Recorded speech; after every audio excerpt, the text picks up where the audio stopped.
Are you ready to take your business to the next level? Every day there are countless books and articles that are published offering the key on how to make your business a success. It's easy to feel overwhelmed trying to keep up and run your business. That's why Deb Creer created the Business Power Hour. Keep up on the latest trends, best practices, and techniques for how to make your business a success. Let the Business Power Hour do the heavy work for you. Good morning. Good morning. I am Deb Creer, and I am passionate about giving professionals the tools that they need to make themselves and their businesses as successful as possible. And we're going to have a great chat with my guest today. And I was sharing with him, his name sounded familiar. Now, in this very small world, many years ago, I provided consulting support to a company that he was a CEO of. So, folks, don't burn bridges. But please join me in welcoming Adam Coffey to our program today. Welcome, Adam. How the heck are you doing? I'm doing great, Deb. It's good to see you and talk to you. It's amazing how small the world actually is. I know.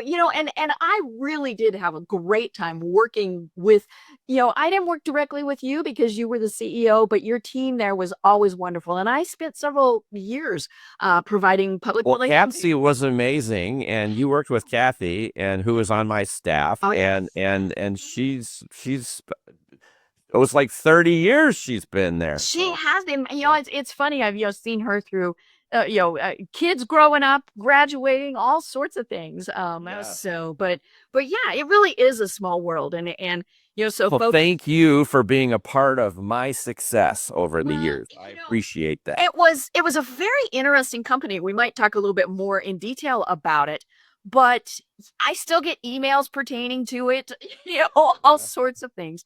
But let me tell people a little bit more specific detail about you, and then we'll jump into this. So CEO, board member, best-selling author, and acclaimed international speaker, Adam Coffey is a visionary leader who drives transformative growth and fosters high-performance cultures. With more than 21 years of experience as a CEO, Adam built 3 national service companies, one of which was what we were talking about, for 9 private equity sponsors.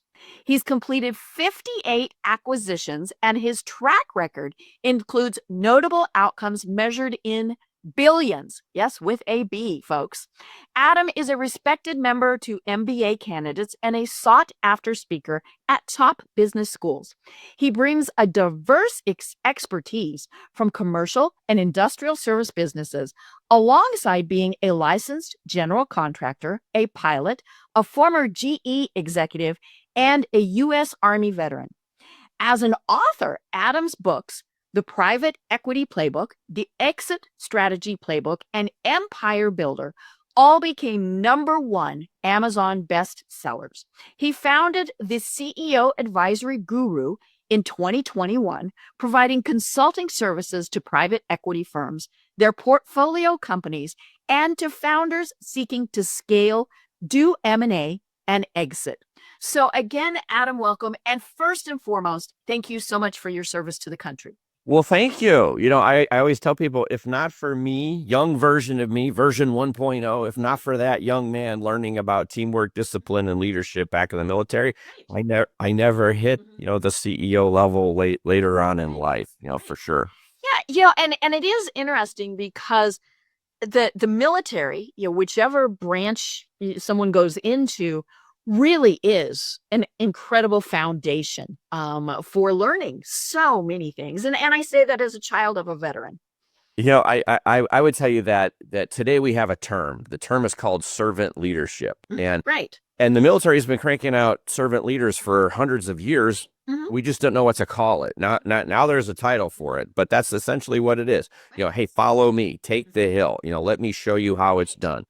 And caring about people, caring about outcomes, and fostering, camaraderie. It's like very, very useful skills for later on in life when I was a CEO. Most definitely. Well, tell us a little bit more about that. How the heck did you get to where you are today? Well, I think life in general, it's a set of experiences that all build one on top of the other. So we already talked about version 1.0, Adam, young kid right out of high school. Picture on his Facebook or on his website. Yeah, go right into the service and serve my country and learn skills, basic foundational skills about leadership. Um, Version 2.0, Adam, was an engineer, and engineers are very meticulous planners, Right. always a plan in place. The world throws us curveballs. I was a CEO when planes flew into buildings during the Great Recession, the pandemic, you know, and so we always have to be ready to adapt, but Right. always a plan in place. And I blame engineering for that. I'm a pilot. Pilots don't take off unless we know where we're going. Right. And then we deconstruct the trip. Well, when you're running companies for private equity, which are typically bought and sold every 5 years, you have to know where you're going and deconstruct that journey because you have a short amount of time to work with a business. And so, another useful skill. I then went to GE. So Adam version, I think we're on 4.0 now.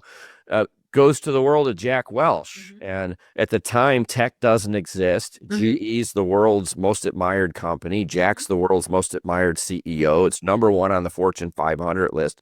And it's growing so fast, it's doubling in size every 2.8 years. The stock is splitting every, just under every 3 years. And so great training ground for Adam version 5.0 or whatever it is to learn how to actually run a business. And then Jack left in 2021. I left in 2021. A lot of people left in 2001. A lot of us all left at the same time. And so then I started a career as a CEO, running and building 3 large companies for nine private equity firms. And I was always a turnaround guy at GE. Who then, so all the companies I ran had been in business for a very long time. They weren't necessarily growing fast anymore. Some of them weren't functioning very well. And Adam comes in, evaluates, fixes, turns around, and then grows them like they've never grown before, which is what I learned how to do at GE. Right. And then, monetize them, sell them billions of dollars in exits in my career. And I got bored, to be honest with you. I had been teaching at UCLA in the executive MBA program, not as a professor teaching a course, but just doing guest speaking and lecturing. And I was still a sitting CEO. And I loved teaching, loved giving back, didn't make any money. Right. Made a ton as a CEO, but wasn't having fun after 20 some odd years. And I'm like, how do we switch these two around? And so I flipped my life around. I hung up my CEO cleats. I'm 60 now. And I said, I'm done. Done being a CEO. And I started a consulting business. I work with private equity still. I work with founders and I teach seminars globally and I write my books. And so I'm actually having fun now. I've learned how to switch those two paradigms around. And what I like the most is that I'm helping so many people in so many different industries find success.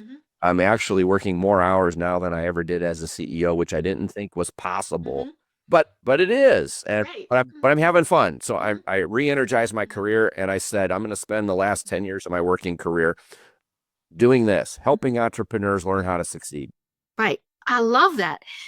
And what it shows me is that it is perfectly fine to reinvent yourself numerous times. But there's a consistent thread all the way through. But it is, it's okay to say, okay, been there, done that. Now I'm going to do something else. I think it is. I think it's reinvigorating for people. When something else about me, I've held every job a person can hold on an organizational chart, from being guy in truck all the way up to CEO. And I'm sure there are people that I've encountered along the way, who are still sitting in the same cubicle they were 20 years ago. And and God bless them, right? Mhm. Every company needs those people. But for me, I was never satisfied. I was always looking for the next adventure. I'm climbing the ladder, but it was very informative to me because I've always remembered what it's like to be the line employee, to Mhm. be the private in the United States Mhm. Army Mhm. and look up and see bubble gum on the bottom of somebody else's shoe Mhm. and Mhm. know that all of these people are important to an organization's success. And Mhm. so, I think all my experiences were Mhm. additive. They were very helpful, and they helped shape the kind of leader that I am. And Mhm. but there's so many crossroads in life, and should I stay in the Mhm. service? Should I get out? Mhm. Should I stay as an engineer? Should I cross over into management? Right. Should Mhm. I leave GE and go off and do something else or stay in the Fortune 500 world, the comfort zone? And, Mhm. so all these times we're faced with crossroads in life. And Mhm. I think it's okay to take, to have new Mhm. adventures. Mhm. And Right. Right. And I love that, as you said, you've been at all of those different levels. Because one of the things that really makes a good leader is to know about all of those levels and what's going on. I've shared on the program before that when I worked in corporate America, our CEO routinely would go spend time in with the mailroom, down in the mailroom. And, one of the things he discovered is that the gentleman down there talked to everybody. And more importantly, they talk to all of the admins. And the admins are always who really run stuff, right? And as they know Absolutely. what's Yeah. going on. And so he would go down and he would say, "So tell me, what are people talking about?" And it was very interesting because I handled communications for him. And it was, and he would tell me, "Oh, okay, now they said this. What do you think? Is there a morale problem? What are and he just made it a point that he would do that, and he would do the walkarounds, and it was always really funny because when he started doing those, it was cubicle land, right? We all had the 5 foot walls, and he was a pretty tall guy, and so you could see him wandering. And I mean, we had 17 stories. It was a very large building, um, and people were like, "What's he doing here? What's he doing here?" But he really felt that it was very important to get out and meet and greet people, even when he just scared us all half to death when he'd appear. Yeah, I have to tell you, since you have this history with me at Mhm, Wash, mhm, multifamily laundry. mhm, When I first got there, and it was called Web Service Company, mhm, I spent almost 3 months mhm, on the road, mhm. Right. riding with employees, visiting every Mhm, branch office, and there was this mhm, banner that I mhm, carried with me, and it mhm, started as just a company logo with a mhm. white background. Right. And I had every employee, every time I met Mhm, them and heard me mhm, speak, at my initial mhm, tour, sign my banner. mhm, And I ended like 3 months later the tour because it was a mhm, big company at the time. I ended in Hawaii, mhm, and by the time I was done, I laid this mhm, thing out on the beach and I had a Mai Tai in the sand and I took a picture of it. mhm, And if you counted every signature on that banner, there were 1,043 signatures, and we had Wow. 1,043 employees Mhm, at the time. mhm, People were coming in even off of vacations mhm, to hear me speak. mhm. Who's this Right. young buck, Mhm, new mhm, CEO that's mhm, taken over? And yeah, he's out there riding around with mhm, people. He's different. mhm, I wanna understand what's mhm, going on. And so for me, that's always been how I immerse in a company. mhm, I'll ask HR, give mhm, me a census. I want to know how many people we've mhm, got and what they do for a living. And I don't want to just see numbers on spreadsheets. I want to think, I've got 400 of this, and I spent time in their jobs. I rode with them. I know what they do for a living. So I'm seeing 3D images mhm, of people and work, not just titles mhm, and spreadsheets and numbers and columns. Always just so mhm. informative for me to learn from the people in the trenches what's going on. But I also called it an informal feedback loop. Mhm. So Right. sometimes your staff tells you what you want to hear. Mhm, But by riding around with employees, mhm, I would stay connected to those employees in the mhm, trenches And, if I wanted to know something I'm driving through the organization and how it's impacting people, my company tells me, my staff tells me sometimes what I want to hear, but the informal feedback loop keeps me connected. So I was one of those people who would be common walking around talking to, line employees. And because I used to be one, very comfortable doing that. You could speak the language in an authentic way. Yeah. And so, and it's funny as you were talking, if I'm remembering correctly, so the Web Laundry was originally founded by Bill Bloomfield Sr., and then Junior ran it for quite a while. And if I'm remembering right, you took over from Bill Bloomfield Jr. So Yeah. that would have been, I mean, it was always this family run business.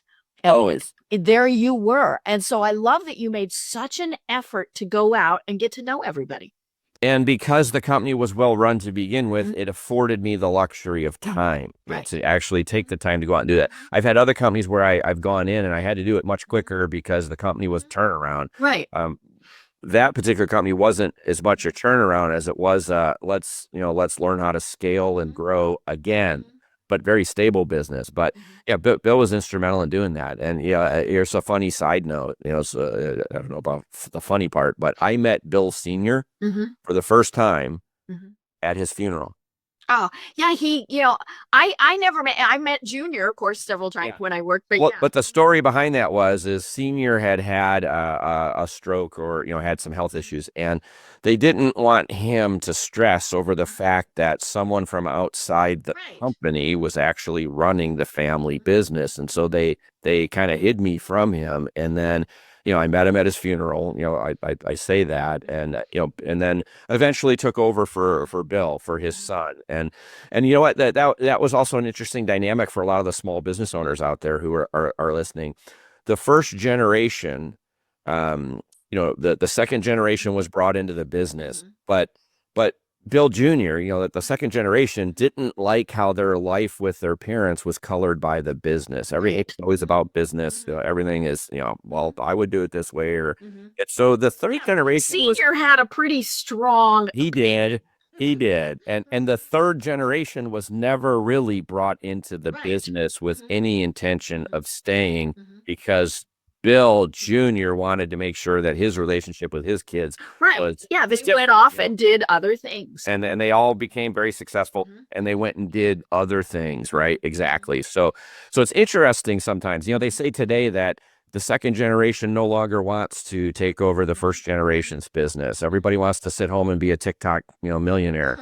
But definitely by the third generation, they're disconnected from the passion and the entrepreneurial spirit. And most third generations just want to sell, and monetize it. So Bill was very thoughtful about managing through that generational kind of transition.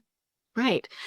And it is interesting when you bring in somebody from the outside, whether it's because it's a good situation or a bad situation, because they very clearly set the tone, and when I worked in corporate America and would have that happen where we bring in a new C-level or even a CEO, it was always, how are they going to run things? And of course, many times they would have similar type of business philosophies, or they wouldn't be coming in to do it, but they did have their own thoughts on what it should be. And as employees, we always were cautiously optimistic, maybe would be the right way to put it. But of course, communication was the absolute key. If they just came in and started making changes and nobody knew what was going on, then that didn't work. Well, and that's the transparency. And I think, so I was a transparent servant leader.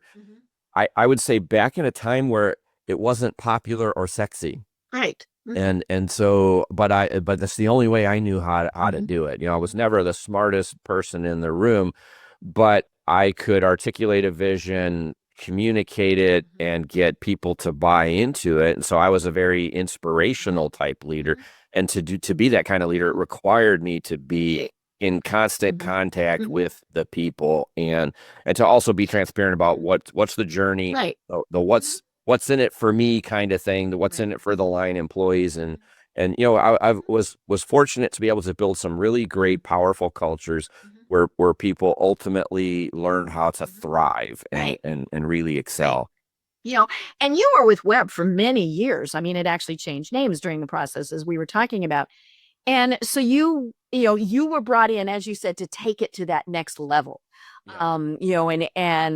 It was very interesting to watch because I did work for them, Yeah. as an Well, if you outside think about what I did, I took a national company, Mhm. Yeah, made it regional, right. Yeah, it downsized. downsized Mhm. first, made it more Mhm. efficient, Right. and then grew it back out Mhm. national, Mhm. and then invaded Canada and made it Mhm. international. Right. And so, Mhm. and ultimately, it went to about half of its size in a revenue perspective, Mhm. and then back up to Mhm. places that it had never seen before. And Mhm. so there were three different distinct Mhm. ownership Mhm. periods in Mhm. that company. It Right. was the first 5 years was the family, Mhm. and the next 5 years and the 5 years after Mhm. that, it was all private equity Mhm. from that point Mhm. forward. But three different lives for me, Mhm. and three different Mhm. personalities. But you mentioned the branding. What a classic story that Mhm. was, and I think your listeners might enjoy it Mhm. because a lot of us get hung up on our names, Right. and we think the world will stop Mhm. turning if somebody monkeys Mhm. with that success. And Web Service Company was originally founded in 1947 Mhm. before the internet sprang. Right. Mhm. And the Mhm. family had kept trying. And imagine in a pre-internet Mhm. world, we're talking about Mhm. going down Right. to the Los Mhm. Angeles Mhm. county Mhm. office and filling out forms and Mhm. trying to start a company and coming up with a name, only to Right. find out every time you go that Mhm. the name's already taken. Mhm. And they gave up and Mhm. they just said, Dad's name's William E. Right. Bloomfield. We're gonna use his initials. Let's Mhm. call it Web Mhm. Service Company. Roll tape forward Mhm. to 2001, Mhm. 2000, actually 2003, when Adam walks in the door over there. Mhm. And it's like all of a sudden, web means internet. And Mhm. talk about this confusion. It's Right. like, is this an internet laundry Mhm. company? I don't Mhm. get it. But changing the name of the company was a Mhm. sacrilegious level Right. of change that the Mhm. family just could not absorb. Mhm. And so I literally changed the name Mhm. right after we exited the Mhm. family Mhm. because Web Service Mhm. Company means internet, and Right. unfortunately we lose Mhm. that Mhm. battle. And so we changed it to Wash Mhm. Multifamily Laundry. Now it's just known Mhm. as Wash. Right. Right. And Now here's some even more trivia for you. So this would have been before you came on. yeah, They actually owned web.com. yes, They they only had did. URL. And Yeah. we never could quite decide what to do with it.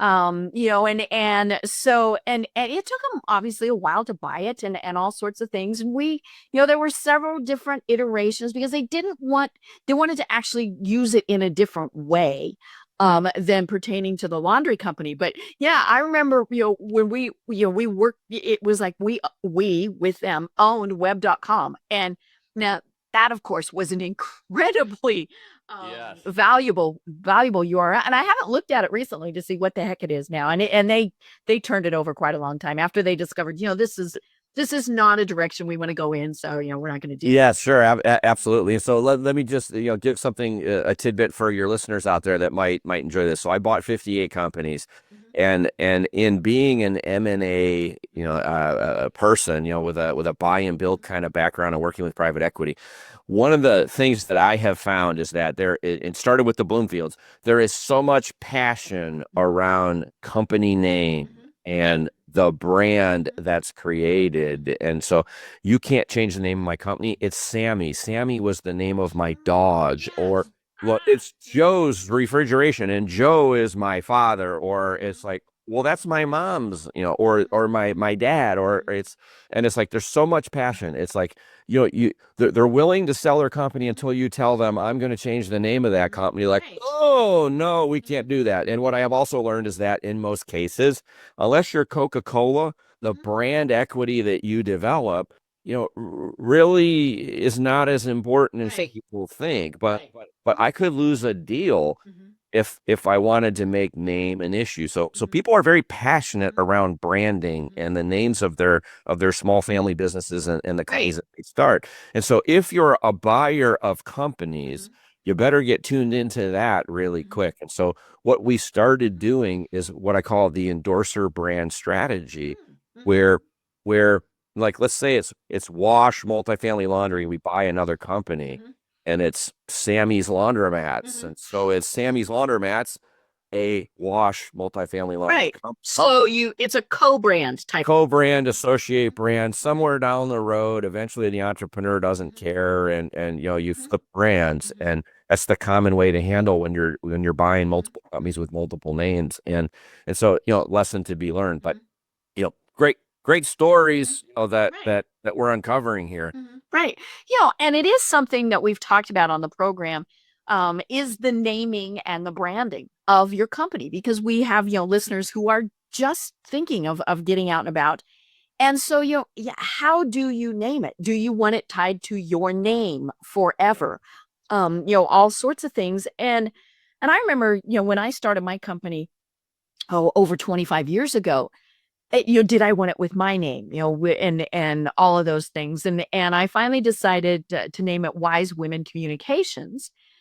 And with the thought that it could grow beyond me, and so that is something, when you're thinking about, okay, what do you want to call your business and what are your plans? My new business has been in existence for 3 years, and I'm a solopreneur with Carolyn, my EA, who, by the way, spent 20 years working at that laundry company we were just talking about. So somebody that I've known for years from my past. And as I think about this and just all the changes and things that we've gone through, I've already rebranded my company. So when I started it, it was CEO Advisory Guru.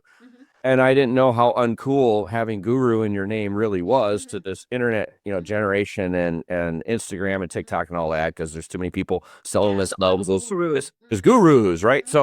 So my product that I developed with one of my business partners, a guy named JT Fox, we had a product called the Chairman Group. And the Chairman Group was a coaching environment. And so that was a product. And I'm like, I trademarked it. And it's like, I changed the name of my company. We're now the Chairman Group, and so, rebranding is something that I've been doing for a long time. And in 3 years, I've already rebranded the company, really twice. Yeah. And you're right. Unless you're Coca-Cola, Home Depot, I'm here in Atlanta, right? You can rename things and it's not really a huge deal. Yep. People, yes, we associate that. I mean, we know Nike makes tennis shoes. Yes. But then, of course, what happens is, and especially at the level where you're dealing with some of these companies, they start having product lines or services that don't pertain to that original brand. Yes. So then, what do you? I'm having that problem right now with one of my clients who has a company that the name of the company reflects the product and service that they provide. We have made a strategic pivot, and the new product or service is now bigger than the original company. And the original name certainly fits for that division, but we're now going to create a new name of a parent, which is a little bit more generic so that each division can have its own individual identity tied together at a higher level. So just branding, in terms of value, when I'm selling companies, brand matters.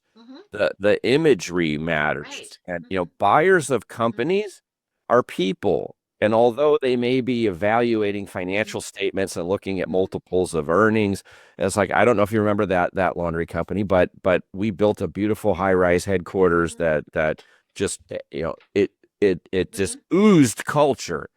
And you learned about who we were by walking around this place. And, branding helps us attract talent. It helps us retain talent. And when it's time to sell a business, it helps us get maximum value when we've got something that's commercially just very sexy. Right.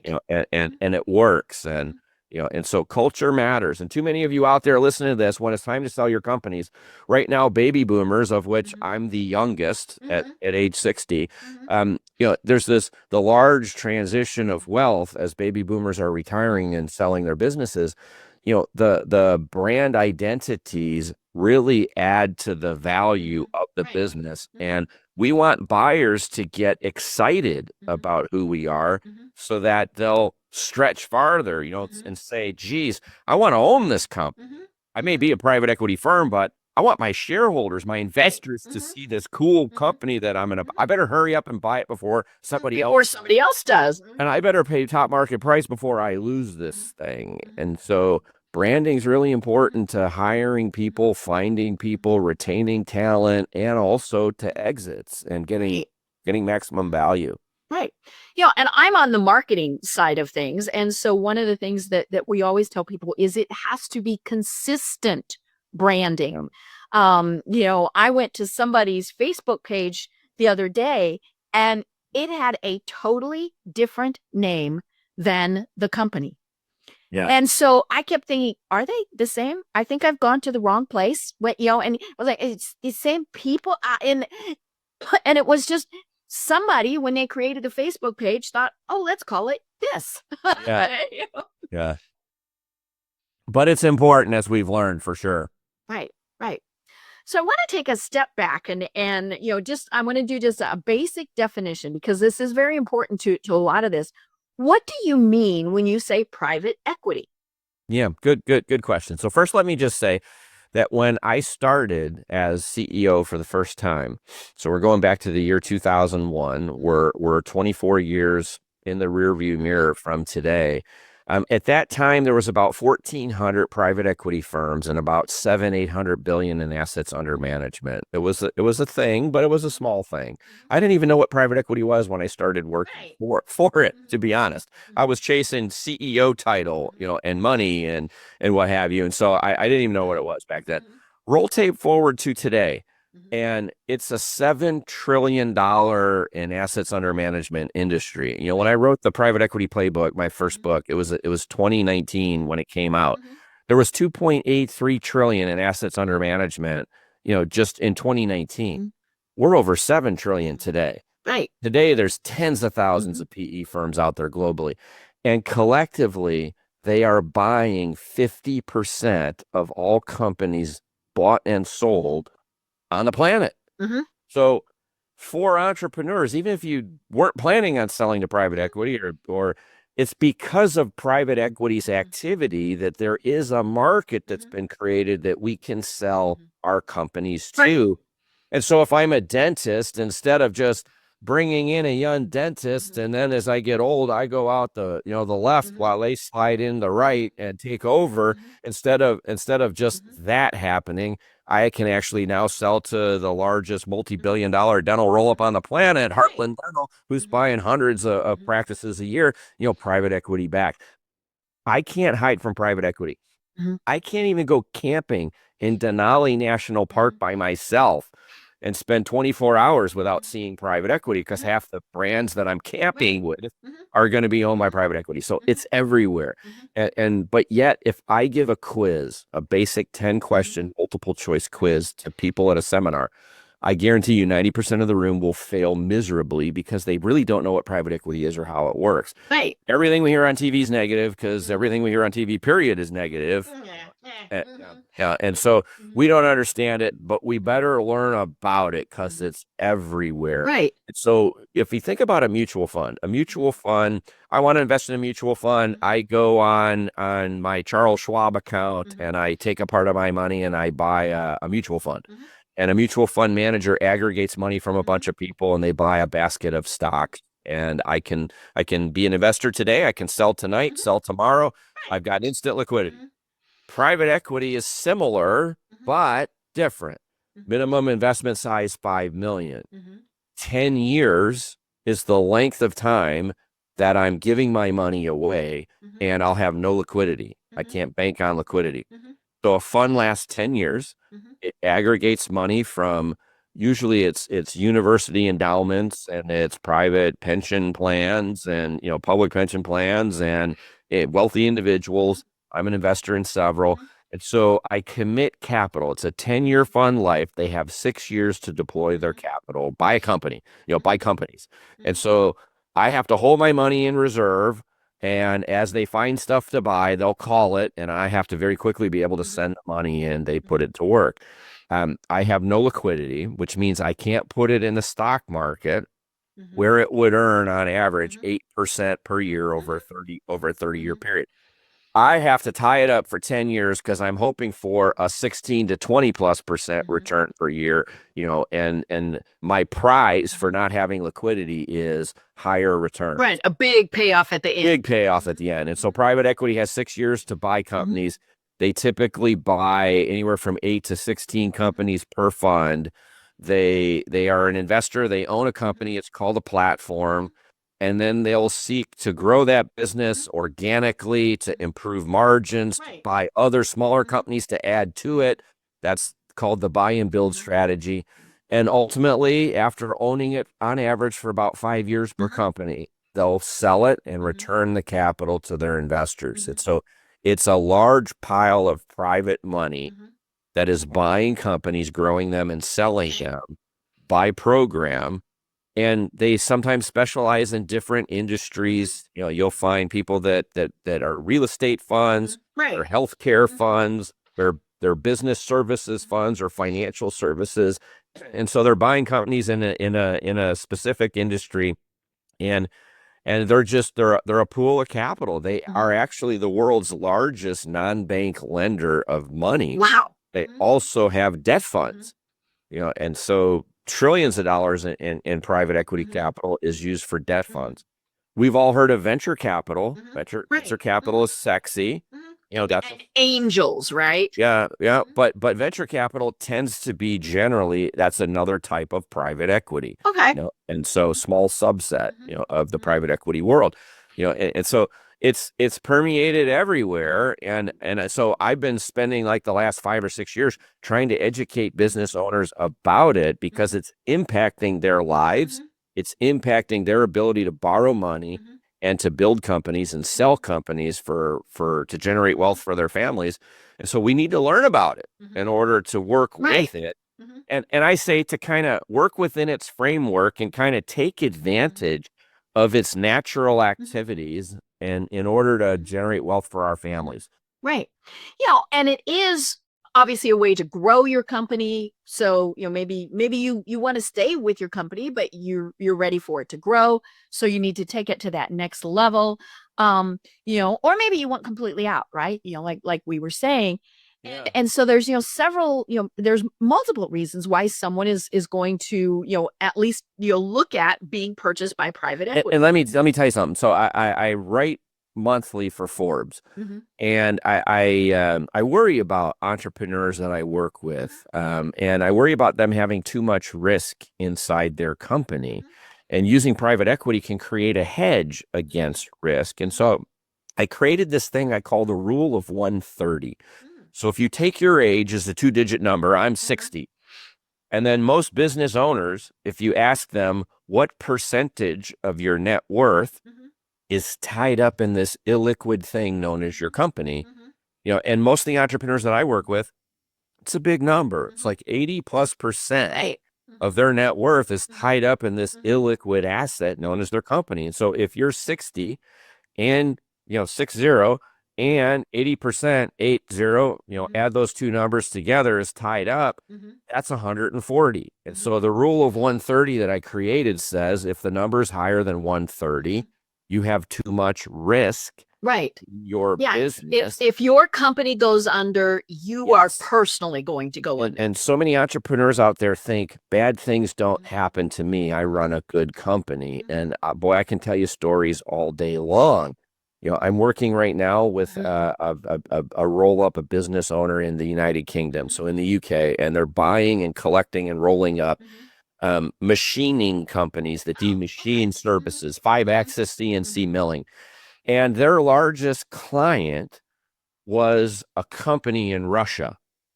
And when the war between the Ukraine and Russia broke out, the UK government stopped all exports to Russia.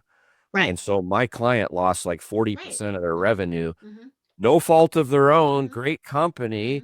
They weren't even supplying like military, hardware. It was just basic, not consumer, but a basic. Well, it was. It had to do with canning and food service and stuff like that. And it's like, And because of an arbitrary act of a government, they lost 40% and they're fighting for survival. Right. Hey, Adam, can you help me survive? Sure.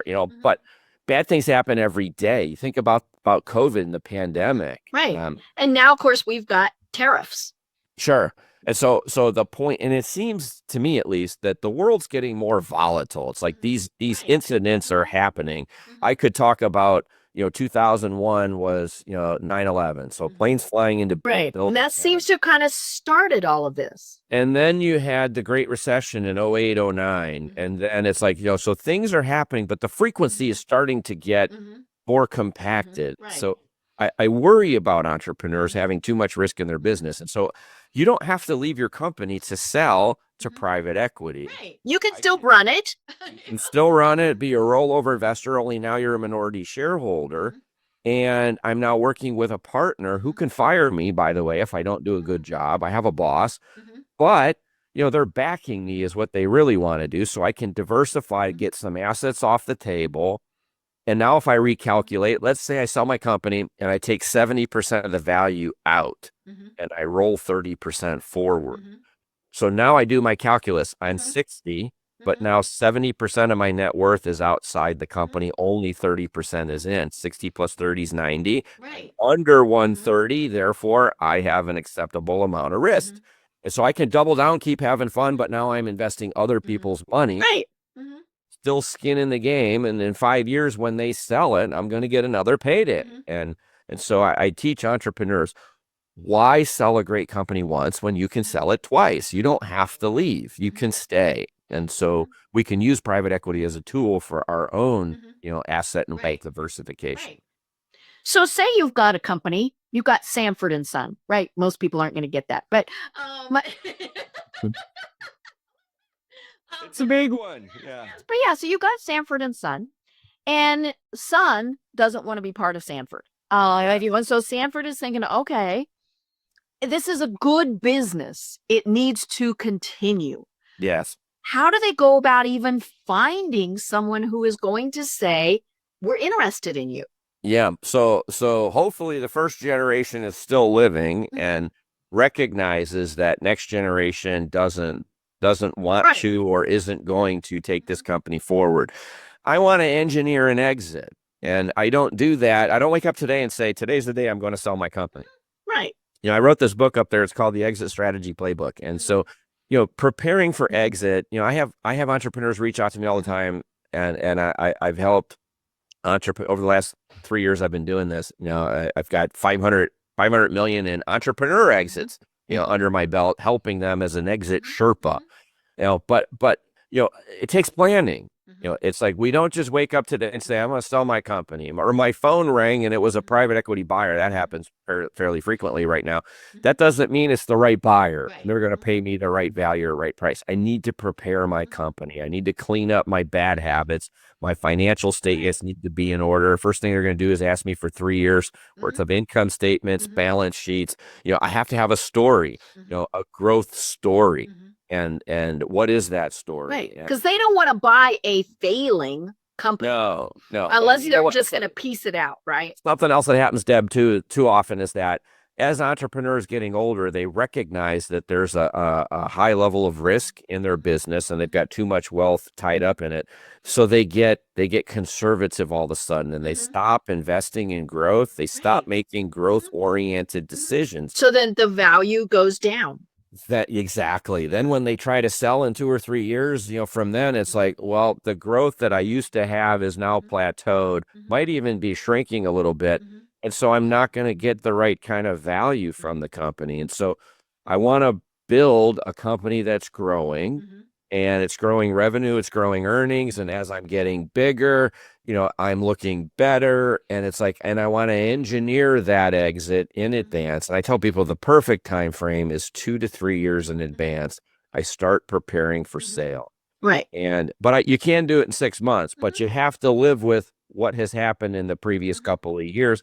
I can't hide it anymore. It's going to be open for discovery, but I have to clean up bad habits. I have to focus on good clients and growth, and I have to have a good story. And there better be a team. If I am going to exit stage left and go off to retirement, I better have an heir apparent and number two, people in that business who can run it. And I can say, you know what, they've been running it. I've been dialed out for a while, and so it's like I have to create that transition. And in order to get maximum value, there's a lot of work that needs to be done to prepare a business for sale. So think about it early, prepare for it and plan, and then you'll maximize the exit potential when it is time finally to go.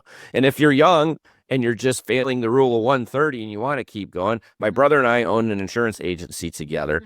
We sold it when he was 65. He's now 67, 68, getting ready to turn 68, and he's still there running it. He's just running it now for somebody else. He got his asset diversification, but he was able to continue working until he is announced his retirement. He's leaving, actually within a month. And so, he was able to engineer that whole transition, and your listeners can too. Likewise, for your younger listeners out there, if you ever wanted to be a business owner and you're looking at, do I do a startup, which the odds are so stacked against your success. Just here in the United States, 34 million small businesses, only 7% ever get to $1 million in revenue. Right. And past the 5-year mark. Right. And so, but I could buy a business from a retiring baby boomer who has been around for 10, 15, 20 years. They have a history of revenue and earnings. And you've got established clients and established product or service. And because there's 34 million small businesses, there's not enough buyers. And so as a result, I can pay fair market value, which is relatively low. I can use the cash flow of the business that I'm buying to actually service the loan. And I've eliminated all the startup risk and failure.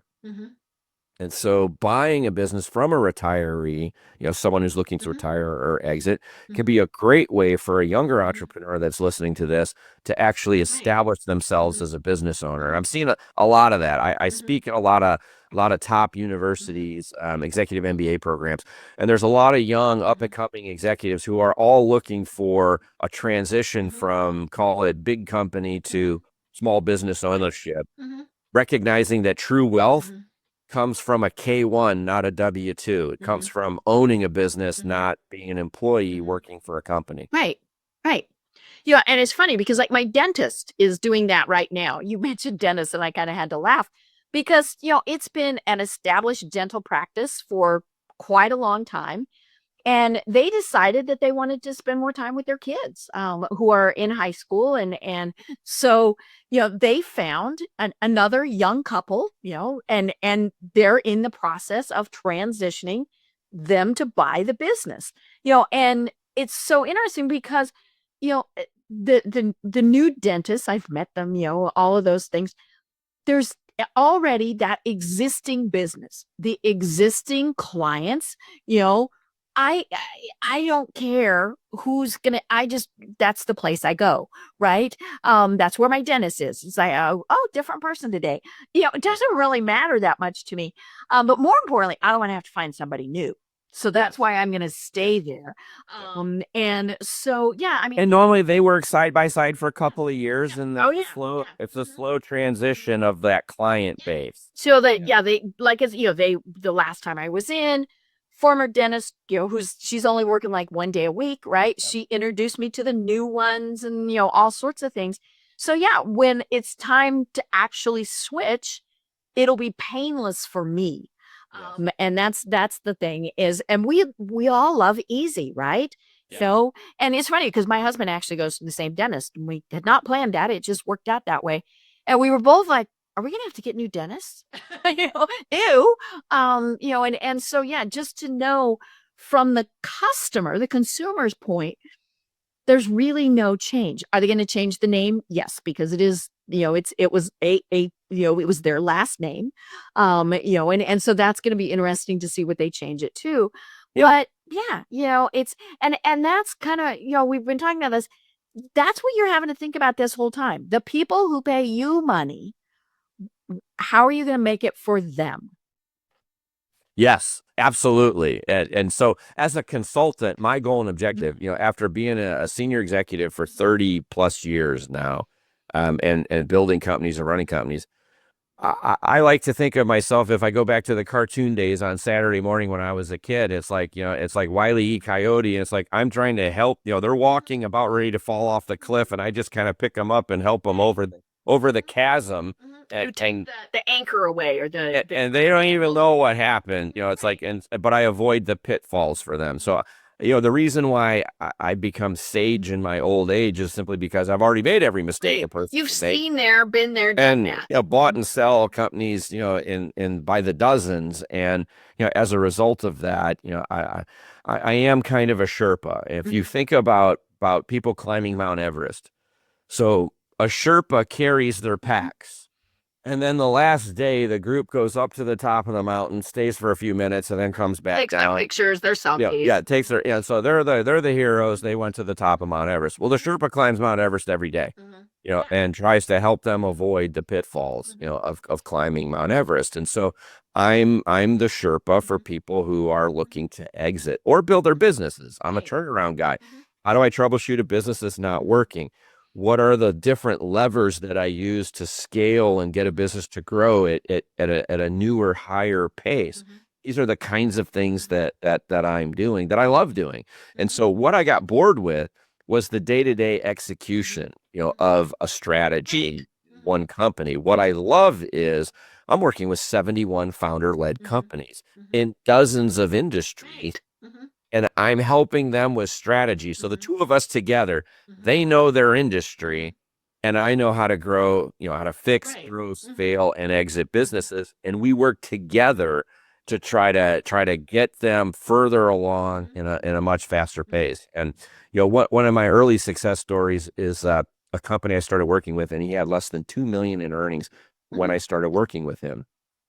3 years later, he's at 12, 13 million in earnings. Holy cow. Now we're exiting, and the value, has gone from like 14 million in value to somewhere north of 160 to 200 million in value in 3 years, in 3 years. And again, that was that 3-year journey. I'm preparing for exit. I want to maximize the potential and the value, and then exit for top dollar. Right. And I think one of the big issues is somebody thinks, it's my business, I don't want to ask for help. I shouldn't ask. They're going to look, it's going to be bad if I ask for help. And of course, the smartest thing is to ask for help. I think generationally people are learning that. When I was a young executive, I'm like, I don't need help. A consultant is a person who can't do, and so they decided to become a consultant. It's like, I don't need that help. The arrogance of youthful success, right? But as I've gotten older, it's like, I love help. I love, getting, I call it surge capacity. If I'm a CEO in a company, I'm running a business, I bring in consultants to help me, because my staff has a day job. And if I'm transforming a company, sometimes I need a surge of help, and I need outside expertise. And they may not be an expert in my business, but they're an expert in many businesses, and they can provide fresh perspectives and best practices from other industries. And so I've learned to love that. But I think this generation of younger people, younger business leaders today, the founders of today are much more savvier than my generation of founders. They're tuned in, they're on TikTok, Instagram, Facebook, they're on all this social media. The world's gotten smaller. I can learn how to do anything by simply typing it into YouTube. And there's a video that's going to show me how to do it. And so as an end result of that is people are much more open to coaching, to working with peer groups or learning from others. And so when I'm frequently engaged by young entrepreneurs who just, they know that by working with others and tapping the knowledge and wisdom of others, they can accelerate their own journey. And so that's been a refreshing, part I think of the generational change. Something else I'm noticing too now is that, if there was any one good thing that came out of COVID, it was simply that both employers and buyers have learned that remote workforces in some, circumstances. I can't be a remote barista at Starbucks Right. or remote warehouse worker in a warehouse. But if I think about talent acquisition, my last company that I ran, I was in Dallas, Texas. I'm the CEO. It's a national company that's headquartered in California. My Right. my CFO was in Florida. My COO was in Virginia. My chief technology officer was in Denver. My HR leader and my chief counsel, my chief revenue officer, they were in California. So I could draw on an entire country worth of talent by not forcing to have to all move to Los Angeles and go to the office in LA every day. So I think ultimately we'll end up in some kind of a hybrid environment where you're in person where you need to be, you're flexible and open as an employer where you can be. And that really has opened up talent. And Right. I think about selling a company that was virtual. Before COVID, that was a very difficult thing. How do I do People, diligence? because they wanted to be able to touch everybody. How do I do diligence on a company that doesn't exist? And how do I pay hundreds of millions of dollars for something that I can't touch?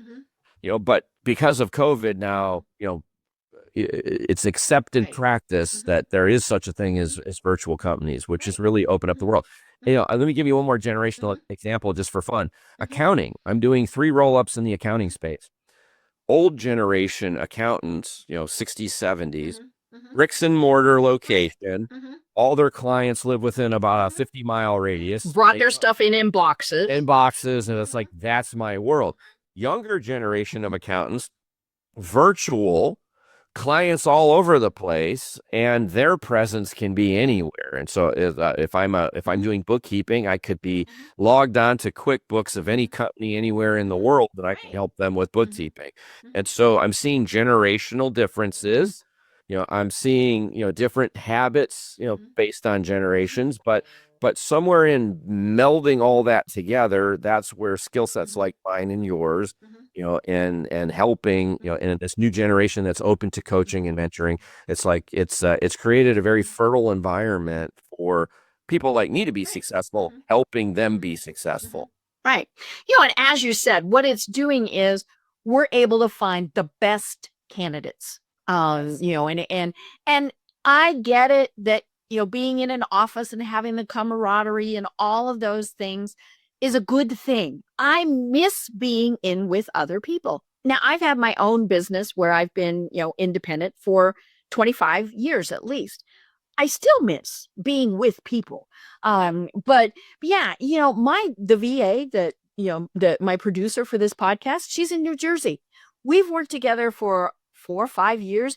I've never met that woman in person.